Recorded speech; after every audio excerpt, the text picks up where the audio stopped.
This is the Horse Radio Network. This is episode 137 of Healthy Critters Radio on the Horse Radio Network. Healthy Critters is brought to you by Biostar US. You can find them online at biostarus.com. On today's show, we talk with eventer Skyeler Voss about her experiences riding a Grand Prix Dressage horse. The critter of the show is the Lurcher. In critter nutrition, we focus on the benefits of green-lip mussels for horses and dogs. And in Coffee Klatch, we ask, what are your favorite insects? Listen in.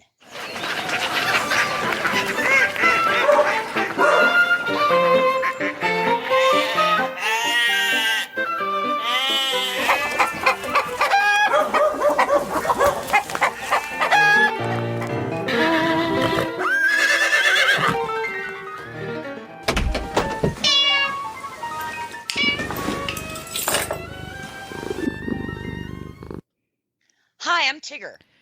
Greetings, this is Coach Jen. I'm the ringmaster at this here thing. We get together twice a month and chit-chat about all things critter and health. Mental health, physical health, emotional health, the health of the paint on the walls of your home. Doesn't matter. We talk about all of it. And one of the things that helps keep us healthy is Tigger's ability to drag everyone in the room into the conversation, kicking and screaming, whether they want to participate or not. She drags them in. Inclusive. She is an inclusive kind of gal. And on today's show, we have an extra human because you may have noticed that Patty's not here. She's busy vacationing. And we have George with us. And George is hanging out sort of in the background today, because he's going to be producing the show in August while I am out on the Horse Radio Network Road Show. So he's kind of hanging out here and getting used to things. And we may find by the end of this show, Tigger, that George has signed off and will not be producing. We're going to have to be careful. Well, we hope not. So I'm so sorry. I didn't even know if I'm supposed to have an introduction. But hi, Healthy Critters. Thanks for having me. George, we need to ask you a few important questions. Yes. You know, I can't wait to hear them. Let's go. First important question is, how did you get into podcasting? How did I get into podcasting? Yes, well, you didn't expect that, did you? You know, I really didn't. At first, I heard something about a talking dog, and now I really didn't expect such a down-to-earth question. But yes, really, I got into podcasting. See, you end up talking about video games online for long enough and with your friends for long enough. It just, eventually, you never stop talking. So I decided, hey, you know, that there might be an actual field for talking nonstop. And so, lo and behold, here I am with podcasting. There you are with podcasting. I see. Now, the second question is, what are the non-human members of your family? Tell us about them. The non-human members of my family. Well, I've had sneaking suspicions about my brother, but, you know, we're not going to mention this enough. But I have a half French, half English bulldog. Her name is Dottie. She is the biggest diva I've ever met in my entire life, and she pretty much dominates the entire house. She is deaf, so it's always kind of like, but she manages just fine, trust me, and like it just adds so much to her personality. Yeah, and so we just had 4th of July happen not too long ago, and really the fireworks didn't bother her none. Not one bit. Not one bit. She's that brave. So does she? If she could even know. Does she look more like the French part of the bulldog or the English? So English? she's got French bulldog face, and then from the neck down is English. Wow. Yep. Did you order her that way? No, you know what? I tried to, customize it, add a little bit more Frenchie on my online order. But no, actually, we got her, I believe, a friend of ours. Their dog was having puppies, and we took one. And then I think we just basically looked at one of them with a giant dot on her butt, and we're like, "That's Dottie. We're done." How old is she? Oh my goodness. She's got to be like 6 years or something now. But I mean, it's okay. I'm so sorry to detract with this really quick, but we took her to the vet, and she comes back, and they're like, "Oh, so we put her on the senior plan." And I'm like, "Excuse me, senior? She's a senior now?" So yeah, she's apparently a senior now. Well, Wow. Tigger, you're our all things animal expert around here. The age at which a dog is considered senior by the veterinary community, that varies a little bit by breed, doesn't it? By breed. Yeah. Yep. Yeah, I'd imagine something like that. How much too. does she weigh? If I could say 500 pounds, I'm pretty sure that wouldn't be accurate, but that's what my knees feel like every morning. So, honestly, I think it's like 50 pounds. 50 Wow. She's a big girl. She's a big dog. She's a big girl, but I love her. I imagine Frenchies as being rather small, compact animals. Yeah, so but not the English. she's an English She's got- bulldog. She's got the English body, remember? So she's got that thickness. Don't worry. I also have my roommate has a dog, and it's a black lab, and she's the sweetest thing in the world. Oh. And her name's Lily. Lily and Dottie. Everybody needs a black lab. Oh, 100%. Every black lab I've ever met in my life has been the sweetest The thing. sweetest. So I just had a vision of my head of the dog version of Laverne and Shirley. Schlemiel Schlemazel. That's one way to look at it for sure. So George has passed the test because Yes, he has. in order to be part of the Healthy Critters show, you have to be an animal lover, and it's obvious that George is an animal lover. And anybody 100%. that's got a Frenchie head, whose dog has a Frenchie head and an English bulldog body, is definitely a Healthy Critters person. Yeah. Most definitely. I mean, I basically live for this dog. It's like, I don't know. She happens to like everyone else more than me, but I love her to death, so it's fine. Well, speaking of dogs, let's turn George loose with Hedwig. Okay.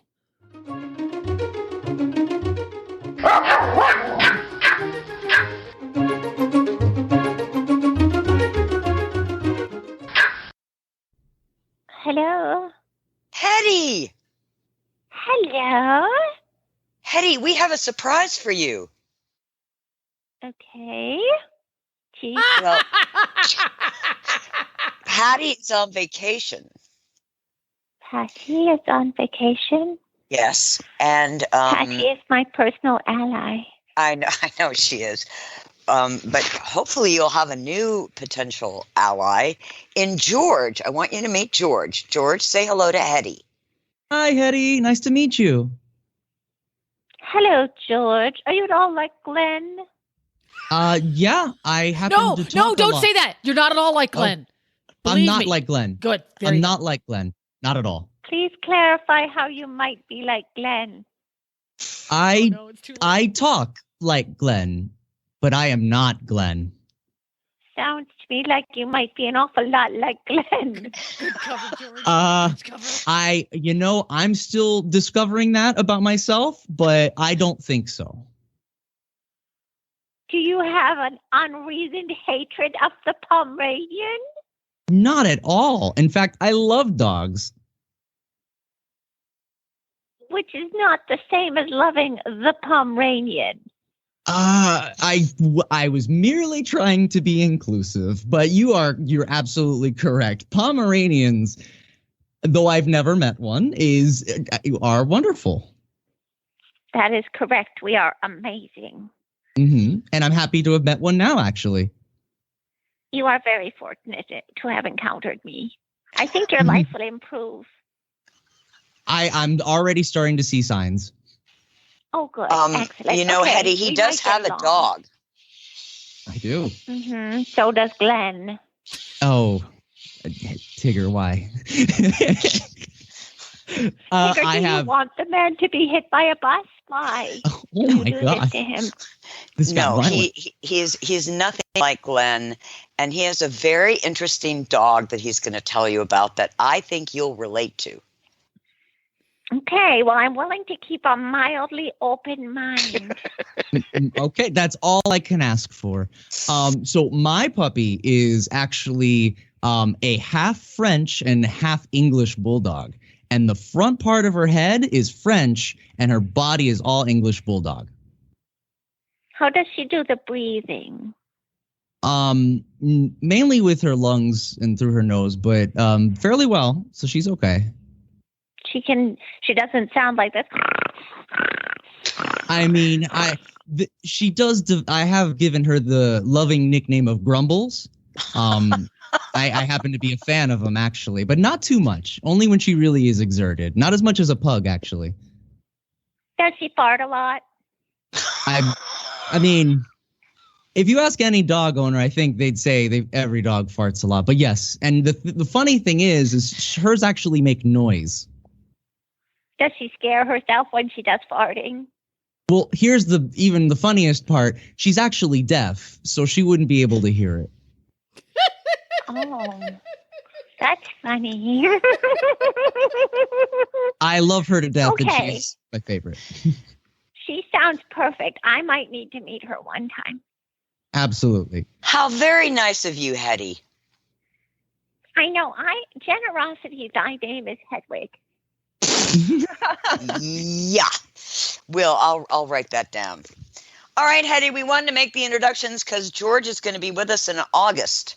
So you guys can share adventures of I don't want to say dog farts, but maybe you can share what different foods George's dog likes and the foods that you prefer. Cheese. We know that it's cheese, but there are other things like espresso coffee beans. We're not allowed to have those, and you bring it up a lot. Oh my No, goodness. because I think it's so funny. Sounds like something You wouldn't have Glenn thought might it do. was. That's right. See, George is my personal ally. And look at that. Already made a friend. Already made Well, thanks a lot, Hedwig. Thanks, We'll see you Hetty. again. Bye-bye. Nice Bye. to meet you, George. Nice to meet you. Looking forward to working with you. Bye-bye.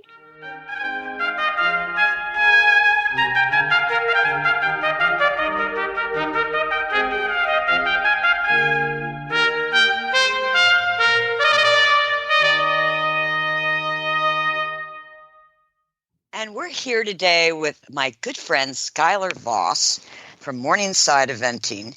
And Skyeler has gone to the dark side.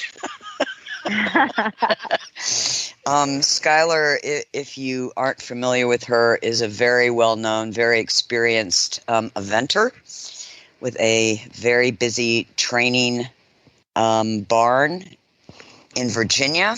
And she went into a Grand Prix Dressage test and got a very respectable score for the first time ever riding a Grand Prix test, which is it's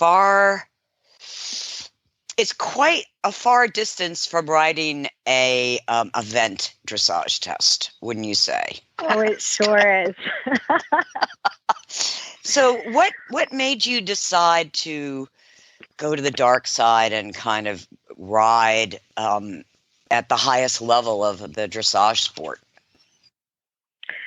Well, I've always loved dressage, and I've been riding with my dressage coach, Sally Spinard, for almost 18 years now. And I've always ridden with her with my event horses, but I've had a very healthy respect for the sport of dressage. And I think it gives me more credit in the event world to have more experience in the dressage ring. And so Sally and I kind of made a pact to set forth on this journey. She told me if I got my silver medal on my horse, she would let me get my gold medal on her horse. And we just started off on this journey, and it's been so fun and humbling and very humbling. By the way, Sally's horse is her Grand Prix horse, Balance, who is now Skyeler's Grand Prix schoolmaster, and he's a very cool horse, and he's a very quirky horse. So when I say schoolmaster, I just mean that he's trained and competed with Sally, but he's no pushover. What was one of the more difficult or challenging things that you had to learn riding at that level? All of it. Absolutely all of it. It was, like I said, very humbling. I told Sally, I don't think I've ever been so nervous as I was for that Grand Prix test. And she said, Skyeler, you jump massive solid objects. Why are you so nervous? Speed. At speed.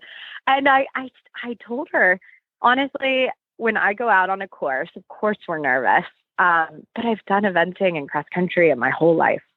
And it was more fear of the unknown. Like, I don't really know what all those Grand Prix movements feel like. And certainly not consecutively in one test. I have, Sally's helped me so much break down the test and understand the movements and learn how to ride them. But I had never done them in one order in one test. And so I was so nervous to see how it all felt. So, it was a challenge, but she was so helpful teaching it all to me. And Bali, he is quirky and he can be tricky to ride, but he's so well trained. And honestly, he's so patient. He was so patient. I cannot tell you how many one tempies I have ridden until I got them right. And he just kept doing it. What did you find the most challenging for you as a rider? Not in terms of competing, but in terms of learning the movements before you competed them? For me, definitely the tempies. I just wasn't quite quick enough. Like every time she would tell me to do ones, I would get twos. Every time she told me to do twos, I would get threes. And so she and Bali were very patient in the learning curve there. Starting to get the feel of what that's like and the coordination. I always joke with her too. She says, you need to sit still in your changes. And I'm like, Sally, I'm taught to jump out of the saddle. I'm a jump rider. And so having to be a bit more still and composed and patient when things come up that quickly. I think reading through the test was just incredibly intimidating. Reading through like how the zigzag is worded. Zigzag. And just reading it all at once, I was just so intimidated. But like I said, Sally was just really helpful about breaking it all down for me. And I would come out and she would say, today we're going to work on this. And we would work on it till I felt comfortable. And then the next day we'd work on another movement. And she would help me with that till I felt comfortable. And then as we started getting closer to the test, she would help me start putting it all together. And she was just so methodical. And that is really how I learned. So that was really helpful for me. Did you have any trouble with, Piaffe and then the transition to Passage? And those are very, not only difficult for the horse, but to ride that accurately and number of steps and get the loft and lift. And there's a lot to it. It is. And Bali's so good at it. And I had actually started it on my Prix St. George horse that Sally owns with me. We had started teaching him Passage. And so that was really the only experience I've really had with Passage. And we certainly hadn't started Piaffe. So coming into this a bit blind, I just really overrode the Piaffe. The Passage actually was okay for me. I felt really comfortable in the Passage. I had to work a lot on getting lift and not so much. I got a little quick on Bali in my Passage. But the Piaffe, I definitely overrode it. I was trying to make it happen. And she and Bali made me be a bit more patient in it. And I would say that was one of the glitches in my test at Great Meadow when I rode it on Bali is I got a bit nervous about holding the Piaffe. So I only held it for probably 10 steps Oh. 12 to 15. But Bolly will hold it as long as I want him to. So I Yes. just needed to be a bit more confident. How do you think learning to ride a Grand Prix horse will translate to your event horses? Oh, I just think it helps in so many ways. I mean, I always have taught jumping very dressage based and flat work based, and it's already helped me. My advanced horse, Argyle, just learning to ride the changes smoother and make it another canter stride and be more patient. And you have to be so accurate, in the upper level dressage, and, use your corners better and be more prepared for your movements. And it certainly, I didn't have necessarily that respect with my event horses. I mean, at advanced, we only ride third level. Right. So my whole life on advanced horses, I've ridden third level. And I thought that was hard. But, this has been a real steep learning curve for me. But I think it's helped all my horses and all my students. Do you think this is changing how you ride collection with your event horses? Yes, it's made me understand collection a lot more. And appreciate it. I mean, a lot of my event horses are off the track thoroughbreds. So I hadn't really felt the power, of true collection. And Sky, what kind of advice could you give other eventers about dressage beyond, third level?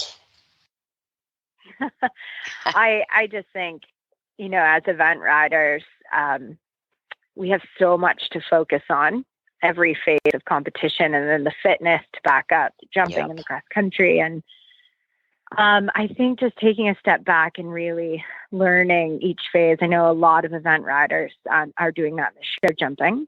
And I am now doing that in the dressage world. And I think it just benefits us in so many ways. And it made me more confident in the ring. And like you said, understand collection more. And that only benefits all phases of the sport we do. And I just think cross training, you almost have to do it now in the modern sport of eventing. You have to be good in the dressage ring. You have to be good in the show jumping ring. We all, love cross country, which is why we event. But I think the modern sport really demands that of us to be better in all phases. Are you thinking that, someday down the road, we'll be seeing more of you in the dressage only tests?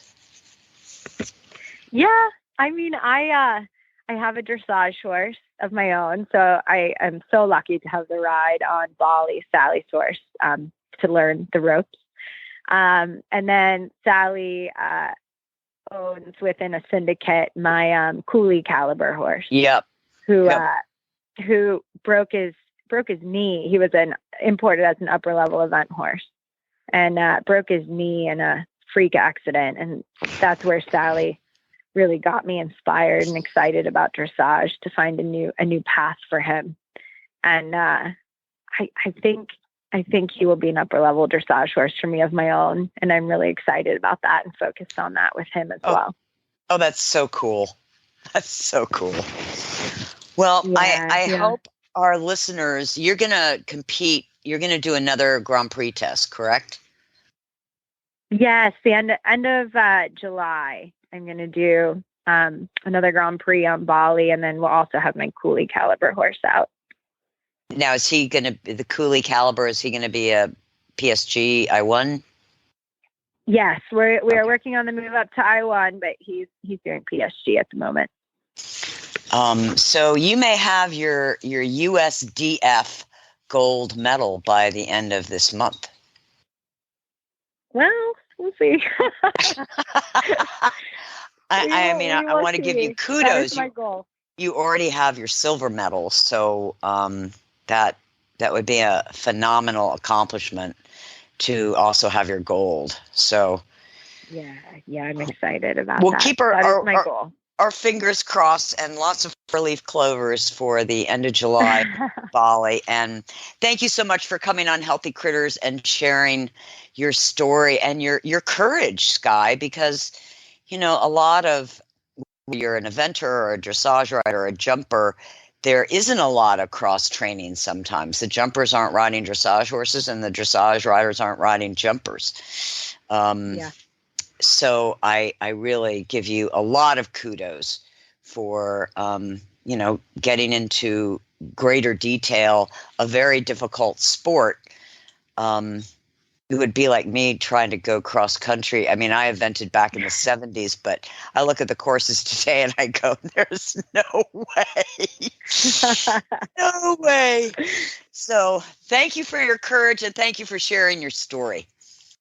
Oh, absolutely. It's been a pleasure and a blessing to have the opportunity.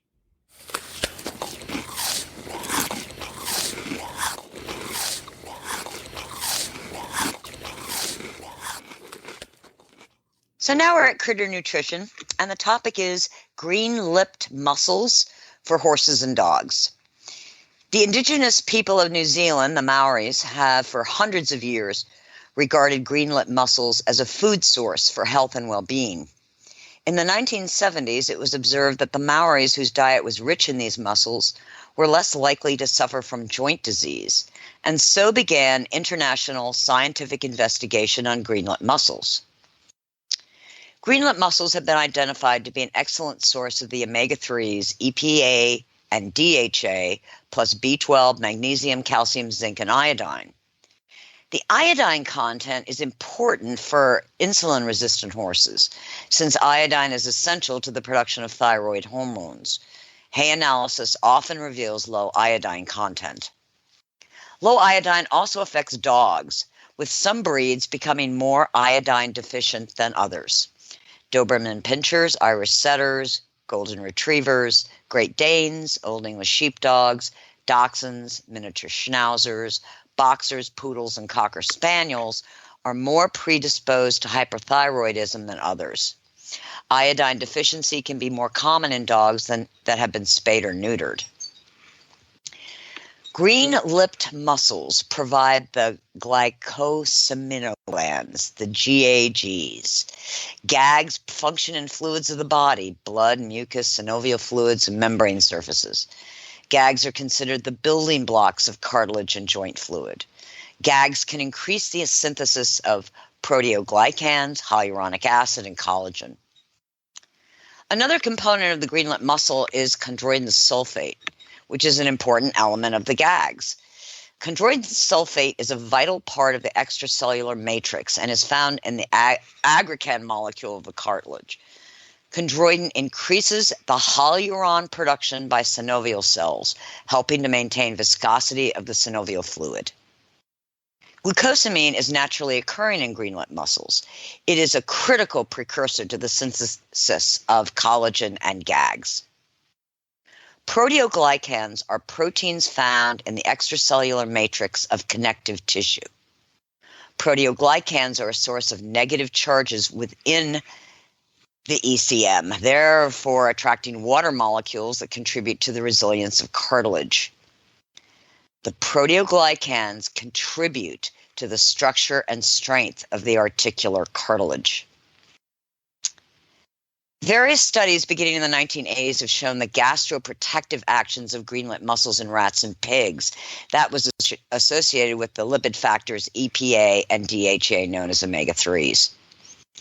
Other researchers have focused on the anti-inflammatory effects of omega-3s from green-lipped mussels that inhibited the COX-2 enzyme, demonstrating anti-inflammatory effects in animal models and human-controlled studies.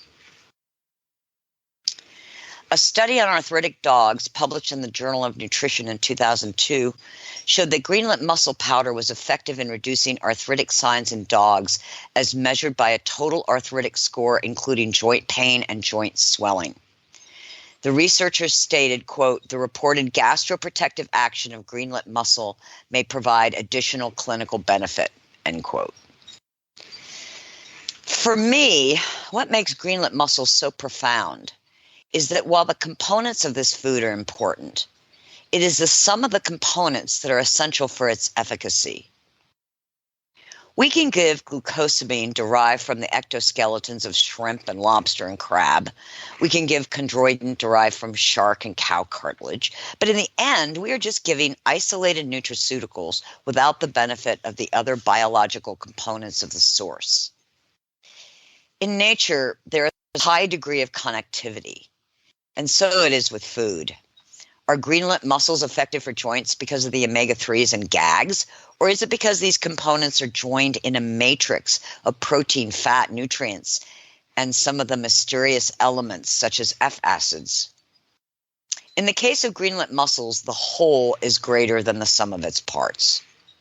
You can find greenlet mussels in Biostar's Receptor for horses and Biostar's Trinity for dogs.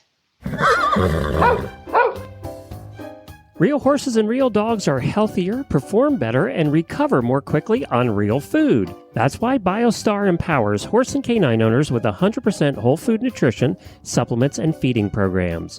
Biostar products are made at their own certified non-GMO facility in Gordonsville, Virginia, using real food ingredients that are raw, freeze-dried, or dehydrated, never cooked, and are free from artificial flavors, colors, soy, corn, wheat, and molasses. The Biostar product line includes a wide range of whole food, horse and dog supplements, treats, and unique artisan poultices that embrace the ancient and traditional uses of clay and plants.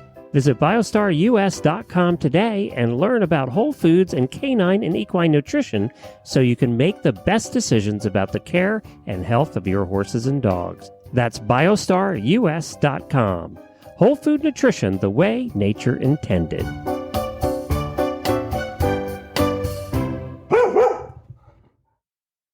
And here we are at the Breed of Show. And since Patty's not here, I get to do the Breed of Show.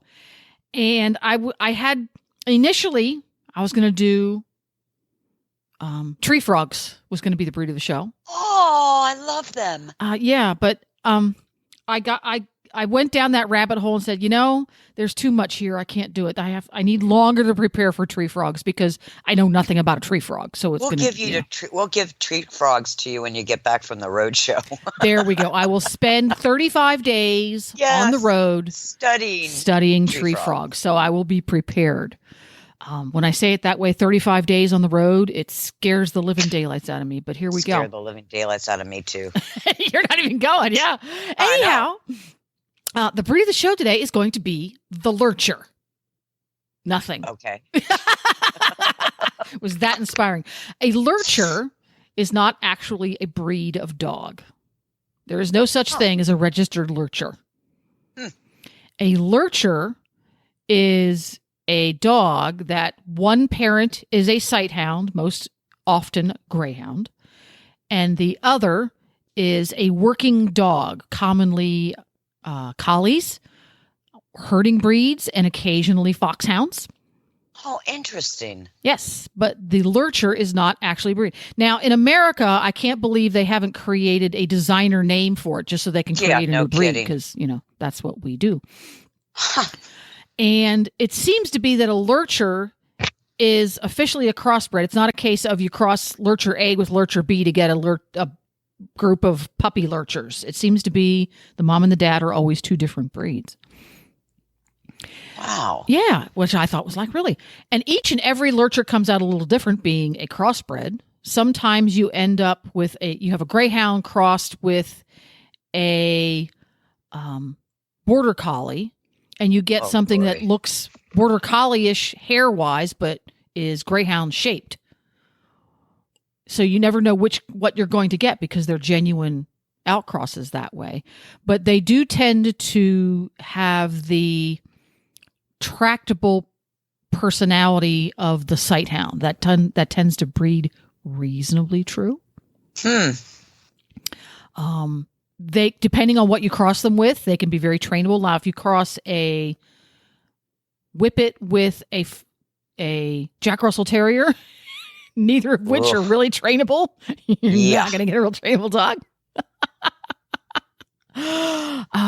They frequently are friendly dogs because, again, working breeds and sighthound breeds tend to be pretty friendly breeds in general. They don't have a history of being dogs used for defensive or protective purposes, so they tend to be friendly. You don't see a lot of them around because they are specifically working dog bred. They're not bred to be, oh, let's make a cute pet because they'd be adorable on our couch. They will cross a herding breed with a whippet or a greyhound because they want a super fast flyball dog. Mm-hmm. Not because they want something cute on the thing. So what will happen is somebody who is very competitive in flyball will create this litter of puppies, and they already have 6 people who want those puppies. So you're not going to find them on Pet Finder. Right. There you go.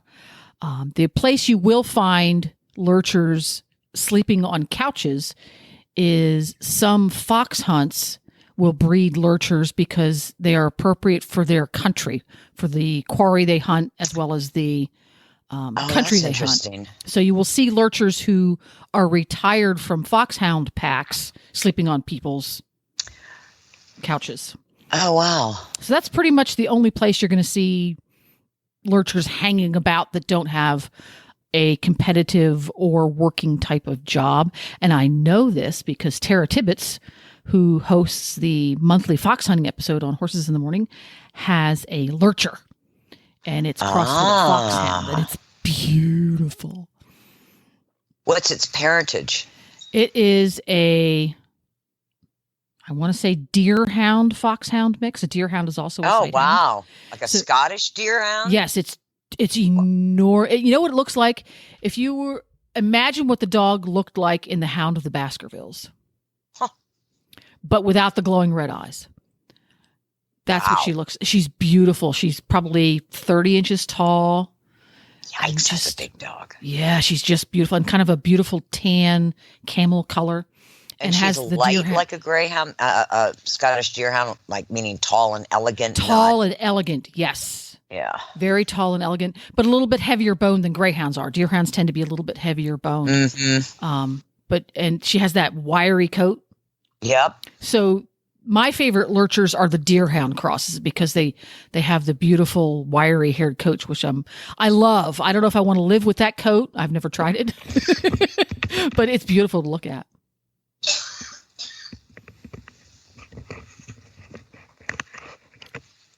So that's what lurchers are. Like if they take after the sighthound side, they're not going to be dogs that need an enormous amount of exercise. It's go out and run around for 15 minutes and you're good. If they take after the herding side of their family, well, maybe a little bit more. Side, will they have their nose to the ground? Well, a sighthound, he's going to use his eyes, but if you cross him with a foxhound, he is going to use his nose, but they are going to be keen on chasing what they see. Okay. And I read an article that they have shown that sighthounds, because for a long time we thought that sighthounds had better acuity. They could see better than other dogs. When it looks like scientifically, they don't really see better, but the way their eyes are designed, they're much, much more tuned in to seeing things that move. Gotcha. If that makes any sense. It's like in Jurassic Park, don't move, you know? And that's the way the sighthounds are designed. But when you bring a sighthound cross a lurcher into a foxhound pack, he is going to have a slightly different hunting style than the foxhound, who is purely a scent hound. Right. So they are going to be a little bit different. And that can be one of the reasons you bring them in, because if the scent isn't very good, or if we have country that is hard to scent, for example, further in the south where the ground tends to be warm all the time, you don't get good scenting. A hound that has the tenacity and the tendency to use his eye can help your pack find the scent, because he's going to see it moving. He is going to, there's a word for it, it's escaping me, but he's going to alert the rest of the pack that that's happening, and then the rest of the pack can pick up the chase, follow suit. And there's a name for that. And Tara, I'm so embarrassed because we talked about it last episode and I don't remember it. But there we go, lurchers. So look them up if you're curious about elegant sight hounds and sight hound crosses, look up Lurchers. Love it.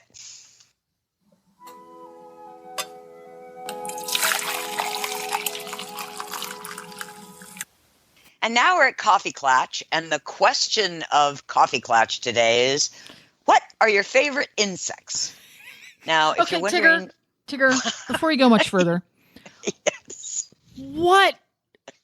Really? What made you think of this one? Because in the summer, everybody complains about the insects. But in reality, there are a lot of nice insects. I would disagree. I think in reality there are a lot of beneficial insects. Okay, beneficial and nice that I wouldn't mind having tea with. Oh my gosh, having tea with I have this vision of a giant human-sized praying mantis. That's exactly it. That's one of my favorites. Sitting in a cafe in Paris. Yes. There you go. I love any insect that eats its mate. It's just my kind of insect. Okay. So obviously praying mantis is up there on the top of your list. Are there others? Yes. But what's on the top of your list? Dung beetle. Easy. Oh, how awesome. I didn't even think of the dung beetle. Dung beetles are amazing. They are amazing. We had dung beetles at the farm we lived in Pennsylvania. Had the giant size ones that are kind of iridescent on top. But when we moved down here to Florida, we have a wide variety of dung beetles. Really? And I didn't know that there were different kinds. They come in different sizes and different shades of colors. They have the iridescent ones and the black ones and some that look kind of purple. But there are rollers, tunnelers, and dwellers. It's like different characters. These sound like they should be in a Tolkien book. We're sure these guys don't live in Middle Earth, maybe. I don't know.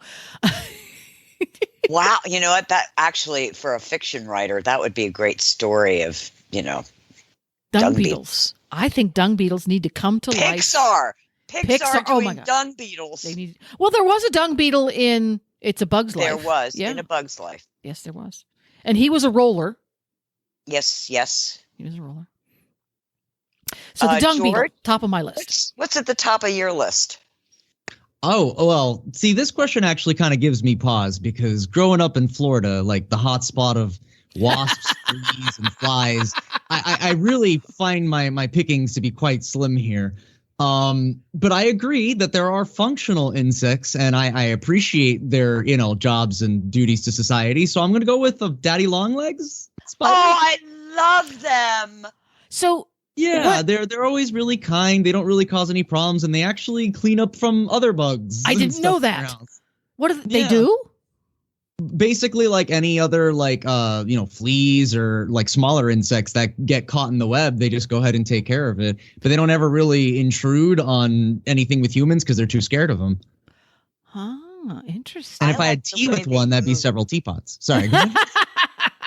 They move like something out of Star Wars. A droid would move like a daddy long legs.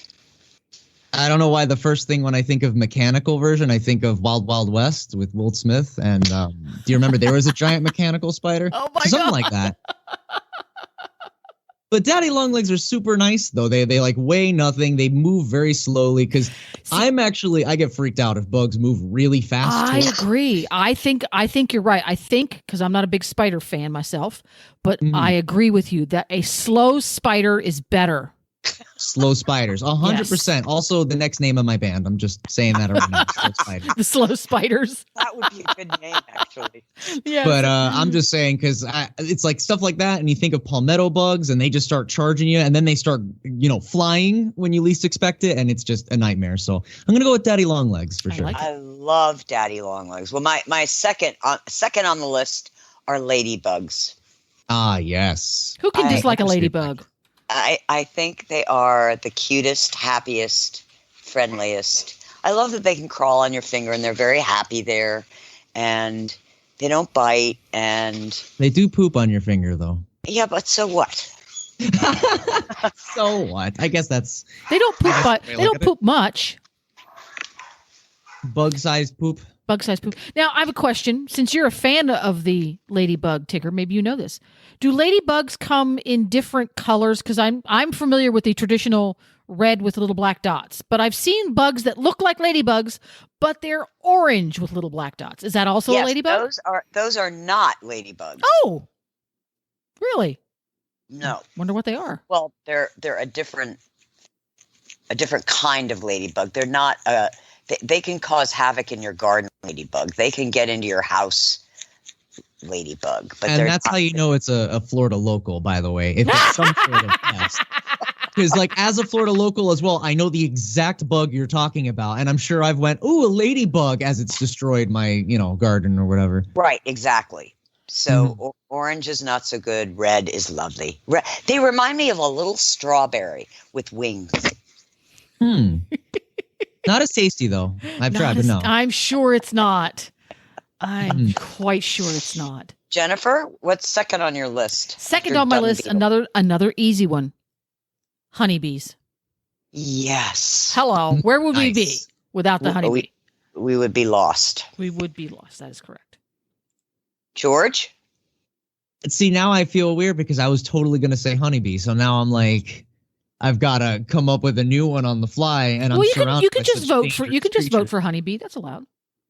Then I'm gonna go for bumblebee. Yes. Oh yes, they're awesome. They're awesome. There you go. Don't you want to pet one? Yeah, and they actually really wouldn't be all that violent because if they sting you, they die. So they really don't want to do that.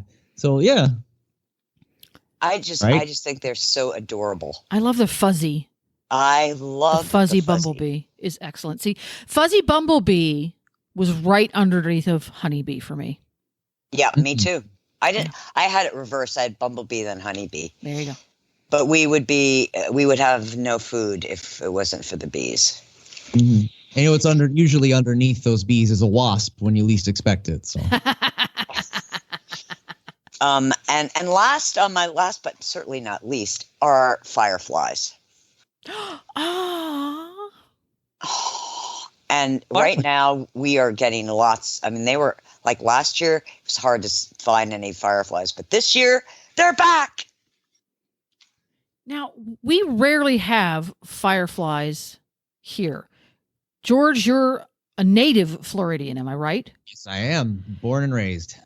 Wow. Are fireflies? Do we have fireflies in Florida? I'm a recent import, we do, but they come in like seasonally and whenever they friggin' feel like it. Like I don't know really how that works, but I have seen fairly dim fireflies. They're not like the classic ones you'll see in like commercials. They're like a little bit dimmer in green. Huh. Which I think means they're from the swamp, which now I think about it. They're drunk. They're redneck fireflies. I guess. I don't know. At least they glow, and we do fun. Well, you can look out, in the twilight here, and they're fluttering in the field. Oh my and gosh! It's just magical. I'm a little jealous. I actually have another bug, by the way. I just thought of it. Great! Are you ready? I'm surprised it hasn't come up yet. Butterfly. Oh, yeah. Well, it's such an obvious choice, isn't it? Well, all right. We're like 4 bugs in, and no one said butterfly. But I know, obviously you're it's right. Not that off. Butterflies are awesome. Now, do you have a particular butterfly that you're especially fond of, or is it just butterflies are cool? I would say moth just to be different, but I'm gonna go with I guess monarch just to be classic. I guess. There you go. It's classic. You cannot go wrong. It's like a Mustang. You can't go wrong with a Ford Mustang. You can't go wrong with a monarch butterfly. You're right. I like how you said Ford. I thought you were going to say the horse. No, but no. the Ford. That's great.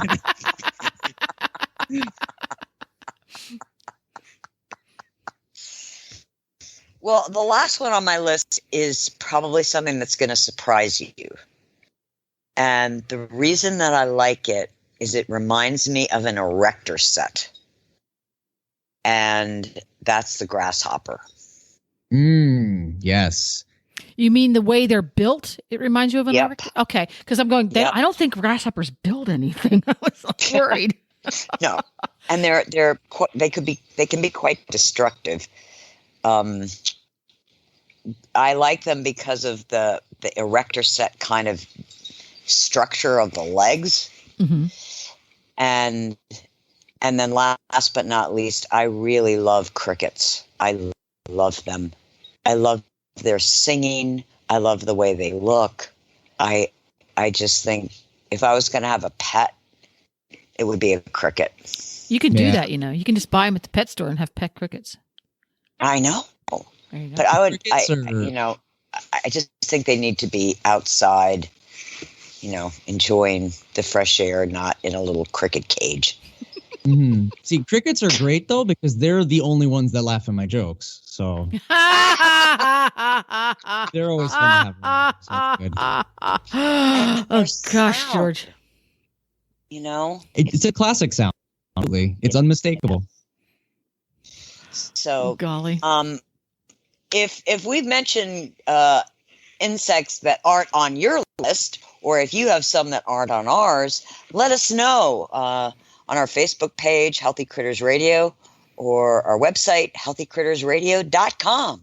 Thanks for listening, everyone, and thanks to our sponsor, Biostar US. You can find them online at biostarus.com. Get the Horse Radio Network phone app on iOS or Android by searching for Horse Radio Network in the App Store. It's free and easy to use. For details about today's show, go to healthycrittersradio.com, where you can find links, photos, and more information about our guests. As always, we love your feedback. Please follow us on Facebook under Healthy Critters Radio. Be sure to visit all the great shows on Horse Radio Network at horseradionetwork.com. Love your dog. Hug your horse. Feed your chickens. Clean your litter box. Dance with your goat. Slither with your snakes. Howl at the moon. Hang with your hamster. Party with your parrot. Waddle with your walrus. Outwit your otter. Cuddle your cows. Rap with your raptor. Go chipping with your chipmunks. Forgive your fox. While hedging your hog. We also recommend that you rack with your raccoon. Gyrate with your giraffe. Meditate with a meerkat. Uber with your orangutan. Facebook with your flamingo. Ponder with your panda. Walk with your Wookiee. Yawn with your yak. Twitter with your toucan. Go raining with your reindeer. Dropbox your dragon.